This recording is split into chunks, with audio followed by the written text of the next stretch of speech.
Salut, c'est Trado, je suis content de vous retrouver pour la mise à jour de l'analyse technique du CAC 40 au programme la préparation de la séance de trading de lundi, un backtest, le suivi de mon trade, quelques propositions de trade et avant que je n'oublie, très important, j'ai mis en ligne une petite vidéo d'une minute où j'alerte sur une tentative d'escroquerie qui vient en fait cibler les followers, les fidèles de mes vidéos. Vous trouverez ça en dessous dans les commentaires et également si vous répondez à cette invitation directement sur WhatsApp, vous allez avoir quelqu'un qui se fait appeler Trado Crypto et qui vous propose clairement bien, tout simplement une escroquerie en règle. Je vous invite à regarder la vidéo que j'ai mise en ligne pour vous méfier et comprendre comment fonctionne cette escroquerie. Et on passe tout de suite au CAC 40 et comme on peut le voir, vilaine séance aujourd'hui avec 1,07% de baisse au compteur. L'avantage, c'est que ça acte les dernières évolutions et le dernier toilettage du graphe, à savoir il existe bien une résistance journalière ici à 6069, 6089.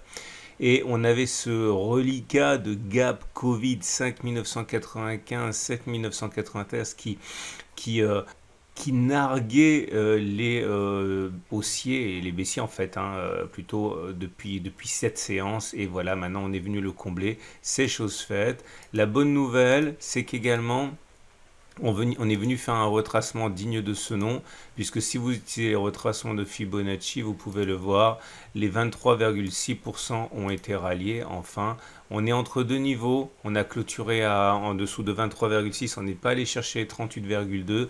Normalement, je dirais qu'il faut aller chercher 38,2% statistiquement parce que clairement, il n'y a pas beaucoup d'acheteurs qui achèteront au milieu, mais c'est à relativiser par le fait que le gap a été comblé et qu'on a clôturé au-dessus. Donc à partir de là, peut-être qu'il y aura une impulsion haussière qui nous préservera d'un retour sur les 38,2% de Fibonacci, mais vous l'aurez compris, une continuation de la baisse n'aurait absolument rien de surprenant. On a également le canal vert qui est toujours visible ici, dans lequel maintenant on évolue depuis des mois et on est à mi-chemin. Je ne pense pas qu'on puisse repartir significativement, j'ai bien dit, de l'avant sans avoir touché la partie basse. Et on a notre chandelier japonais du jour qui est très vilain, puisque comme vous pouvez le voir, c'est une bougie rouge, donc la pression intraday est plutôt baissière, on termine plus bas qu'on a ouvert, et on termine dans le tiers baissier, et contrairement à ce qui s'est passé dans les précédentes séances, là, l'Aiki Nashi confirme en fait, puisque on a une bougie baissière ici. Vous voyez cette bougie, elle n'a pas de mèche haute, elle est rouge, c'est une bougie baissière. Elle n'est pas extrêmement baissière parce que la mèche basse est plutôt longue et le corps relativement petit par rapport à l'ensemble de la bougie. Il faudrait vraiment avoir une bougie bien plus longue et avec une mèche basse bien plus courte, comme celle auquel on a pu assister ici ou encore là, enfin encore que ce n'est pas des bougies. Enfin bon, vous avez compris, c'est une bougie qui est baissière de toute manière, même si elle n'est pas extrêmement baissière. Donc méfiance pour la suite. Nous avons également à prendre en considération les éléments techniques. Alors, on va commencer comme d'habitude par la moyenne mobile à 7 jours. Et petite coupure imprévue, j'ai oublié de vous dire qu'il ne vous reste plus qu'un jour pour participer au concours pour gagner un véritable lingot d'1 kilo en argent pur. Ce jeu concours est organisé par Bruno, mon partenaire CPF Strategies. Si vous voulez participer, il suffit de vous procurer une formation par le biais de Strategies en utilisant votre compte personnel de formation. Et ensuite, vous devez simplement, avant ce soir, deviner au plus près le cours de clôture du CAC 40 dans un mois. Clairement, c'est complètement impossible. Autrement dit, vous avez votre chance autant que les traders professionnels, puisqu'encore une fois, c'est quasiment impossible à deviner. Plus d'informations dans le lien sous la vidéo YouTube dans les commentaires.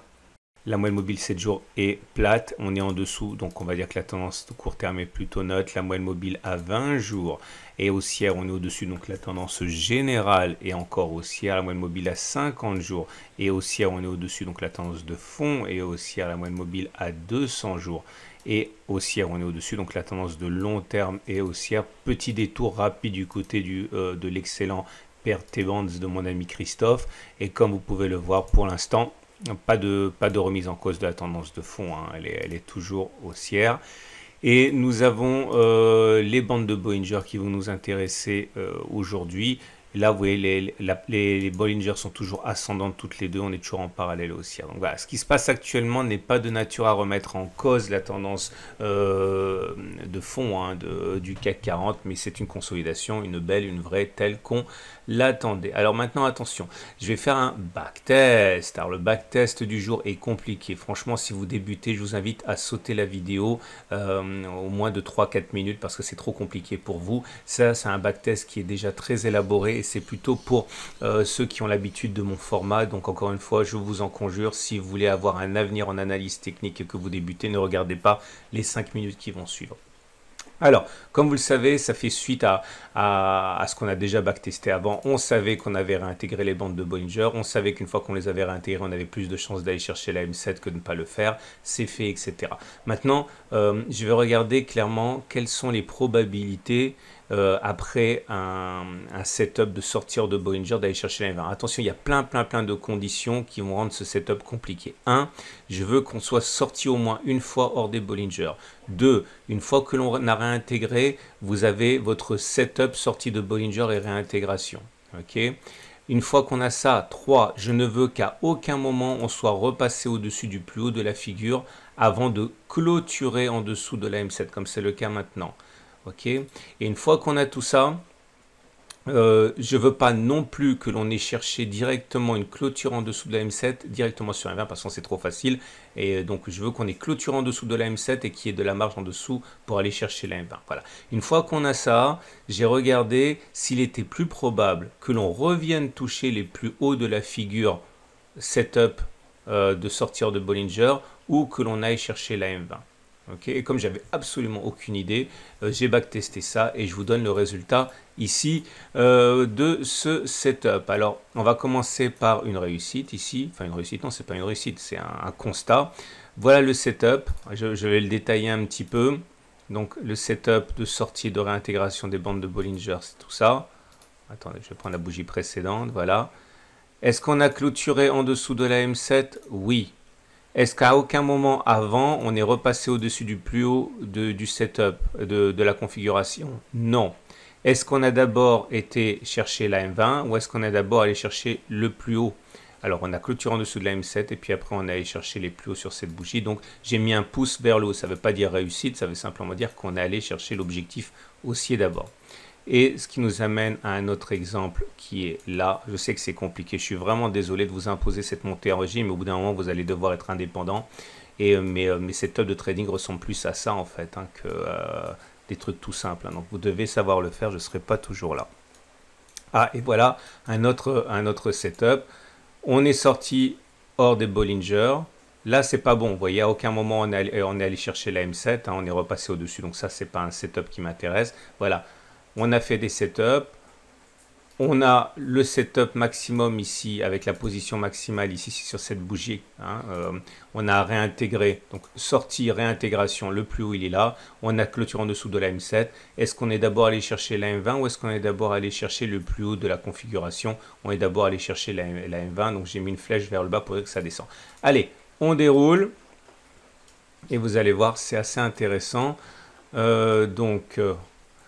Vers le haut d'abord, objectif vers le haut, objectif vers le bas, vers le haut, vers le haut, vers le bas, vers le haut, vers le bas, vers le bas. Là, je vous montre deux trucs que j'ai encadrés parce que justement, pourquoi je l'ai pas pris en considération. J'ai jugé ça intéressant au moment où je l'ai fait, mais je ne sais pas pourquoi. Oui, voilà. Ah oui, là, à aucun moment, on a clôturé en dessous de la M7 finalement avant d'aller faire un plus haut par rapport à la configuration. Donc, c'est pour ça que je n'avais pas tenu compte. Et là, pareil. Hein. Donc, vers le bas, objectif baissier, objectif baissier, objectif baissier, objectif haussier, objectif haussier, objectif baissier, encore baissier, encore baissier, encore baissier, encore baissier, encore baissier, encore baissier, vous voyez venir, baissier, baissier, et haussier ici, baissier, baissier, encore baissier, haussier, baissier, baissier. Et bon, vous n'avez pas besoin d'avoir donné trop d'attention pour comprendre que plus souvent que l'inverse, c'est l'objectif de ralliement de la M20 qui se produit. Alors ce qui est intéressant, alors excusez-moi, petit aparté, première digression, j'ai reçu un commentaire très sympa sur mon fil YouTube me disant t'as pas moi enfin je cite hein, moi je zappe le backtesting parce que c'est long et je peux envisager effectivement de zapper le backtesting, mais il faut que vous voyez quand même à quoi ça ressemble un travail de backtesting et que vous voyez qu'en fait mes conclusions ne sont pas, sauf erreur de ma part, fortuites, erronées, hein. Ça repose vraiment sur un backtest, donc je pense que c'est intéressant, même si je sais que certains d'entre vous le zappent, hein. Clairement, ça veut dire quoi? C'est-à-dire que statistiquement, sur 100 occurrences d'un système équivalent, il y a plus de chances d'aller faire un contact avec la M20 que de repasser au-dessus du plus haut du système, sortie et réintégration des bandes de Bollinger. Alors là, bien sûr, vous avez compris que même si vous avez plus de chances de chercher la M20 que repasser au-dessus des précédents sommets, il y a un ratio gain-risque qui est intéressant. Donc ça veut dire que là, vous pouvez viser 1,65%. Et votre stop loss sera un 52, mais là ça va monter, donc attention à votre ratio gain-risque. Donc idéalement il faut attendre, et ça n'arrivera pas forcément, mais si jamais ça remonte un petit peu de telle manière à vous donner un ratio gain-risque intéressant, ça peut être une piste de travail qui vous intéressera. Bon voilà, on a perdu 5 minutes sur ce backtest, mais je trouve qu'il est super intéressant. Encore une fois, ça ressemble beaucoup au backtest que moi je fais et qui me permet justement de trader au jour le jour, hein. C'est parti pour les éléments techniques. Bon, mauvaise nouvelle, puisque nouveau concert de signaux négatifs. Le RSI repasse en dessous de sa zone de surachat et le CCI repasse en dessous de sa zone de surachat aussi. On a déjà backtesté quelque chose d'assez similaire. Et on termine donc avec l'Ishimoku. Et l'Ishimoku, ben, en fait, finalement, c'est ça qui est intéressant avec l'Ishimoku, c'est que d'une part, on voit que la tendance est toujours haussière, hein. Vous le voyez, on a parlé, à aucun moment ça n'a changé d'ailleurs, hein. On est toujours au-dessus d'un nuage qui monte, au-dessus de la Kijun. Attention, la Kijun s'aplatit et la Tenkan qui monte. Mais là, ça peut correspondre, on n'a rien d'autre qu'un contact Tenkan pour nous donner un support en fait. Et là, peut-être que c'est intéressant pour ceux qui veulent acheter. Le gap comblé Covid plus le rebond Tenkan peut être un signal intéressant. Et on termine avec les trades du jour. Alors, qu'est-ce qu'on fait? Si vous êtes haussier, ok, si vous êtes haussier, eh bien, en fait, vous pouvez totalement envisager d'acheter. Ok, le problème, c'est que vous avez un ratio gain-risque qui est un peu pourri. Ok, je l'ai déjà expliqué. Vous allez avoir des difficultés des plus 1,2%. Il faudrait que votre stop loss ne soit pas super à 1,2%. Mais si vous voulez vous mettre sous la Tenkan, sous le canal vert, etc., bref, voir le support journalier, vous avez un ratio gain-risque qui est très très très mauvais. À moins bien sûr que vous décidez de trader la Tenkan. Moi je préfère largement attendre que ça s'enfonce. Ok, et j'achèterai à ce moment, viser un retour sur les précédents sommets, ok, à 3,42 d'objectif avec un stop loss en dessous de plein de supports.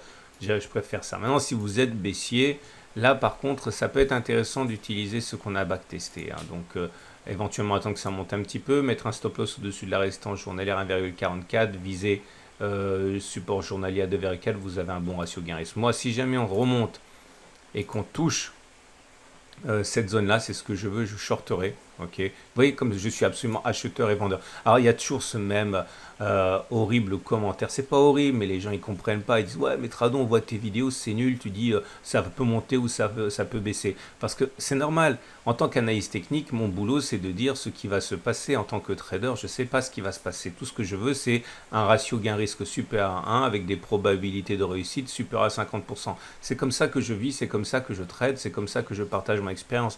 Alors si vous pensez c'est pour la première fois que vous regardez ma vidéo que je dis tout et son contraire, bah, je vous invite simplement à regarder plus de mes vidéos et passer à un trading probabiliste, rationnel, plutôt qu'incantatoire et émotionnel. C'est tout ce que j'ai à dire.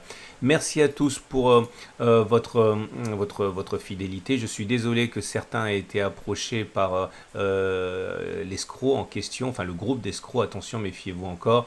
Vous pouvez regarder à la fin de cette vidéo l'analyse technique de moyen terme. Souvenez-vous toujours, c'est pas la queue qui remue Dash. Ok, c'est Dash qui remue la queue. Les unités longues l'emportent sur les unités courtes le plus souvent. Il y a beaucoup à retirer. L'or, joyeux jour hiversaire. Le rebond technique de l'or à 10 jours. Si vous pensiez que vous vouliez investir dans l'or mais que c'était trop cher, une fois qu'il a perdu 20%, bah, peut-être que vous serez intéressé. Voilà, c'est une excellente journée et je vous dis à demain pour la mise à jour.